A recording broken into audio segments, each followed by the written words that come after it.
अवैध धंद्याविरोधात मळवीकरांची भूमिका योग्य, महिलांसह नागरिकांचे तहसीलदार राजेश चव्हाण यांना निवेदन।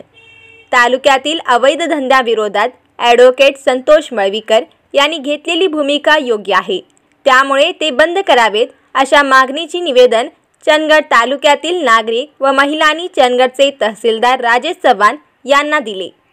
तालुक्यात सर्वत्र मटका जुगार सुरू असून उत्पादन शुल्क विभागाने वेळोवेळी कारवाई करून सुद्धा गोवा बनावटीची मद्य विक्री देखील जोरात सुरू आहे। या अवैध धंद्यांना पोलीस प्रशासनाचे लागे बांधे असून सदर धंद्यांच्या विरोधात सामाजिक कार्यकर्ते संतोष मळवीकर यांनी अनेक वेळा आंदोलने व सोशल मीडियाच्या माध्यमातून या विरोधात आवाज उठवला आहे, पण त्यांच्यावरही पोलीस प्रशासनाच्या वतीने गुन्हा नोंद करून सर्वसामान्य जनतेचा आवाज दाबण्याचा प्रयत्न केला जात आहे। तेव्हा आपण चंदगड तालुक्याचे दंडाधिकारी या नात्याने या विषयात लक्ष घालून जनतेला न्याय द्यावा अशी मागणी निवेदनाद्वारे चंदगडचे तहसीलदार यांच्याकडे करण्यात आली आहे।